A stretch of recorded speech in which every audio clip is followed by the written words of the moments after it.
your question to John Lynch at the Combine Yeah. really, to me, was like the most significant moment thus far of the offseason. And people would say, Krueger, you're overblowing it. No, I'm not. I really don't think I am. You said, John, there's been some talk about Brandon Ayuk. It was a two-part question, but part of it was like, hey, there's been some trade talk about Brandon Ayuk. What do you think? And instead of saying what we all thought he would say, which is, we just signed him last year, as you know, to a big money long-term deal. He's going nowhere. He's our guy. We love him, and that's it. Instead, he didn't say any of that. No. And then he started talking about how much, where they rank. They're number 2 in cash spending, which is an area only the owner would care about. And that there needs to be a reset. And he basically said, and there's some good that can come of it, never really referencing what it was. And then saying, because we need to get younger.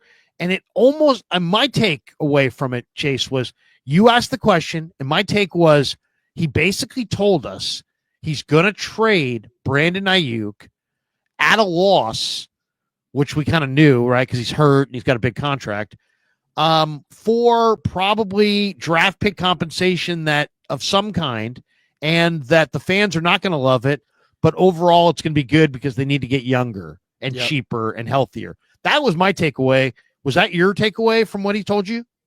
Yeah, for sure. And it was funny because after he left the podium at the Combine, I turned to Grant Cohn to my right, and I'm like, look, I haven't slept the last couple of days because night 1 at my Airbnb, somebody got killed in front of it. Night 2, we got burglarized and had thousands of dollars of equipment stolen. And then I went into the John Lynch press conference having not slept for a couple of days after driving 13 hours from Dallas to Indianapolis. And I was like to Grant, am I tripping? Or did he not shoot down the Brandon Ayuk trade at all? And he didn't. And it was a two-part question because I asked John, there's a report here from Indianapolis that teams are interested in trading for Brandon Ayuk. What's the latest on that? And do you have an injury update on him? Because obviously he's coming off that really bad injury. And oftentimes general managers will just focus on one part of the question because they forget about the other part. But then we learned later that coming up, there's going to be a pretty big indicator of where he is in that injury recovery. But obviously the big answer was pretty much, yeah, we've been one of the highest cash spending teams in the NFL. We want to get younger this offseason. And at some point, you need to reset the salary cap a little bit. And trading away Brandon Ayuk could be a part of that, is pretty much what he talked about. And you make a good point in him saying there could be some good that comes out of it. And some of that good, Larry, is what we talked about Friday before the Deebo Samuel trade, that they might eat some of this money right now, trading away Deebo. And while they're saving $17.5 million, they are eating a lot of that money. And if they trade Ayuk away, they might eat some of that money, but they could do that now to save money for the future. And I think John Lynch talked openly about that team building strategy being something that they want to accomplish. And then you have this Mike Silver story come out today on this Friday, March 7th, that there's a little bit of a philosophical change between Jed York, Parag, Kyle Shanahan, and John Lynch for how they're going to handle these contract negotiations, how bullish they plan on being, how aggressive they want to be with cutting costs in certain areas. And then, of course, the inside the building change of Jed York wants Kyle Shanahan to focus more on X's and O's on the offense and coaching and less on these contract negotiations. And so you're seeing a pretty big shift here with the Niners team building strategy and how they plan to handle some of these things. And I do think there can be a lot of good that comes from it. And I don't think that this reset is going to lead to a rebuild. And I don't think that the Niners are in a bad spot going into 2025. I do think that they can win at some point, but they probably, in hindsight, and you and I actually talked about this last offseason, probably should have done this last offseason, where they made some of these changes instead of trying to go all in and run it back. And obviously that didn't work out at all. So Mike Silver, you mentioned Mike Silver. And so Mike Silver, this is at the SF Niners. And I'm trying to look it up on my computer here. I could call it up on the screen. Let me see if I can do that real quick here. There we go. We'll take a look, and we'll pull this up on the screen. But it is really interesting. Okay, so Mike Silver, and here we go. Let's see. I'll share the screen, and you guys can see this as well. So we're just talking about something that's on Twitter right now, and I'll read it. But basically, Mike Silver alludes to an organizational shift within the 49ers while mentioning Kyle Shanahan is not in danger of losing his job. It says, quote, and while Shanahan may not have done his best coaching job in 2024, his seat is not even lukewarm, and he likely regrets his mad sprint up the stairs as much as anybody.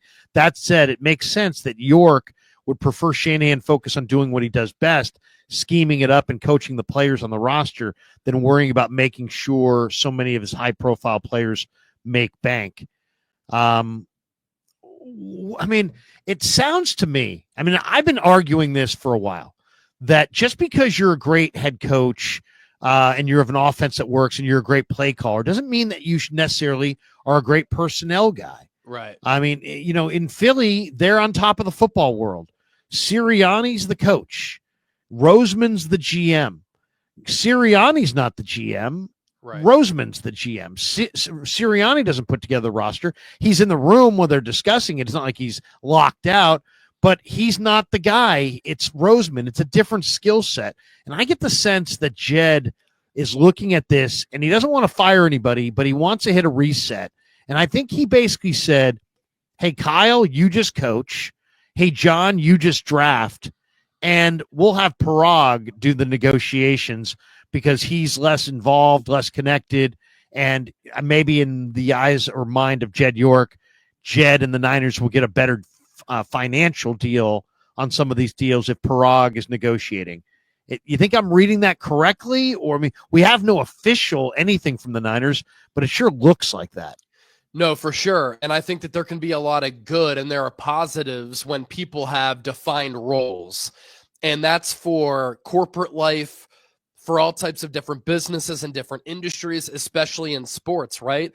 If an athlete doesn't know what their defined role is, sometimes they get lost and they're looking for their identity. They don't feel comfortable. Sometimes with coaches, they win a lot, they get a lot of power, and their strength is coaching, yet they're taken away from that because they have to focus on other things. And I'm just thinking, racking my brain right now of some recent examples of this, right? Andy Reid, when he first started in Philadelphia, solely focused on the offense and the development of Donovan McNabb. What did they do? They made it to 4 straight NFC championship games and a Super Bowl. Then he won a lot. They had so much success. He got a lot of say in personnel. That's when his coaching went downhill and slid a little bit. And that's when the Eagles had a gap of not having high-level success. They didn't make it to another NFC championship game until 2008, 2009, and he had some of that player personnel power taken away from him, and the Eagles were able to find success again. With Bill Belichick, you know, early on he had say with defensive personnel. Then he started to be the general manager for the New England Patriots. They had a decade-long run where they didn't make it to a Super Bowl, and they could not hit on offensive players at all. Then toward the end of his tenure, he started to get a lot of that power back, and the Patriots weren't good after they lost Tom Brady.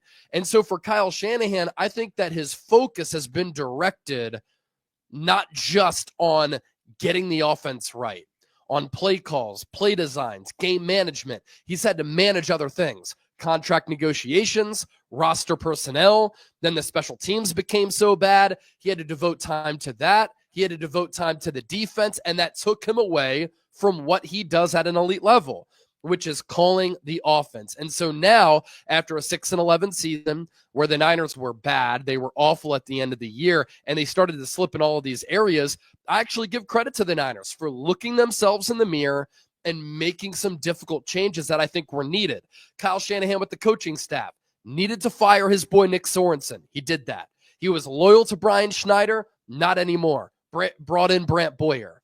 And the Niners now, I think that they're tired of getting bullied in some of these contract negotiations because it hasn't really worked out all that well with the likes of Deebo Samuel and Nick Bosa and Brandon Ayuk and Trent Williams and Christian McCaffrey. So now they're saying we can't allow this to happen again, because if we continue to operate this way, we'll get to a point where we're not going to be able to regroup and rebound. Now, with the slight little reset and some slight changes, they can get ahead of it, and hopefully that will lead to a quick bounce back instead of a full tear it down and rebuild, which can take a long while.